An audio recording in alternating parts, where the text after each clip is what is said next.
Hello guys, मी आहे कल्याणी आणि स्वागत आहे तुमचं माझ्या नवीन एका अशा मिनी ब्लॉगमध्ये. तर इथे बघा, मी कामावरून आले आणि येता येता मी हे धूपचं पॅकेट घेऊन आलेली. तसं तर मी दरवेळेस अगरबत्ती आणते, पण ह्यावेळेस म्हटलं काहीतरी दुसरं ट्राय करू आणि त्याच्यासाठी मी धूप आणलेली. आणि आज मला जेवायला बनवायची होती दाल खिचडी. त्याच्यासाठीच इथे मी तांदूळ आणि मूग डाळ वगैरे भिजत टाकलं. त्यानंतर आणलेली धूप ही देवाला लावली मस्त आणि देवपूजा वगैरे करून घेतली. आणि खरं सांगते, धूपचा स्मेल मस्त येत होता. त्यानंतर मी किचनमध्ये गेली, जे की स्वयंपाक बनवायचं होतं मला. स्वयंपाकामध्ये फक्त मी दाल खिचडी बनवणार होते, त्याचीच इथे तयारी करायला घेतली. आता मी कोथिंबीर, लिंबू वगैरे असं काही सगळं घेऊन आलेली.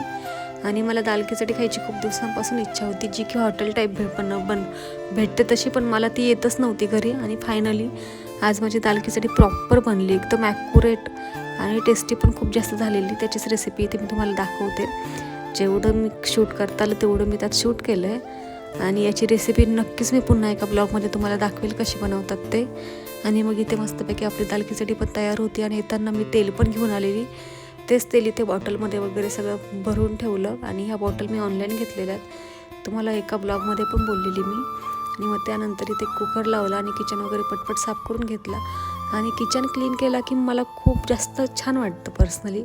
त्यानंतर मी चिप्स आणलेले येताना दाल खिचडी शिजत होती तोपर्यंत चिप्स खाल्ले. आणि मग अशा प्रकारे आपली ते दाल खिचडी रेडी होती. आणि अशी काय जबरदस्त झालेली ना, बस एक नंबर. त्यानंतर मी इथे बनवत होते ठेचा, जो की गिलक्याचा ठेचा बनवत होते. माझ्याकडे हे गिलकं शिल्लक होतं, मग म्हटलं त्याचं काय करायचं, तर गिलक्याचा ठेचा बनवत होते मी. आणि मग अशा प्रकारे आपला गिलक्याचा ठेचा पण बनवून झाला. आणि मी ठेचा बनवताना तेल खूप जास्त यूज केलेलं, कारण मला अंदाज नाही आला आणि मी तेल जास्त टाकलेलं. माझ्याकडनं आता तेल थोडं जास्त पडलं, पण मग म्हटलं असतं त्या. मग मी जेवण वगैरे केलं आणि ते मस्तपैकी दाल खिचडीने लोणचं घेतलं, मस्त जेवण वगैरे केलं. आणि असं होतं माझा आजचा व्हिडिओ. कसा वाटला नक्कीच मला कमेंट्समध्ये सांगा. त्यानंतर मी जेवल्यावर बाहेर थोडंसं वॉक वगैरे केलं. सो बाय गाईज, भेटूयात नेक्स्ट ब्लॉगमध्ये.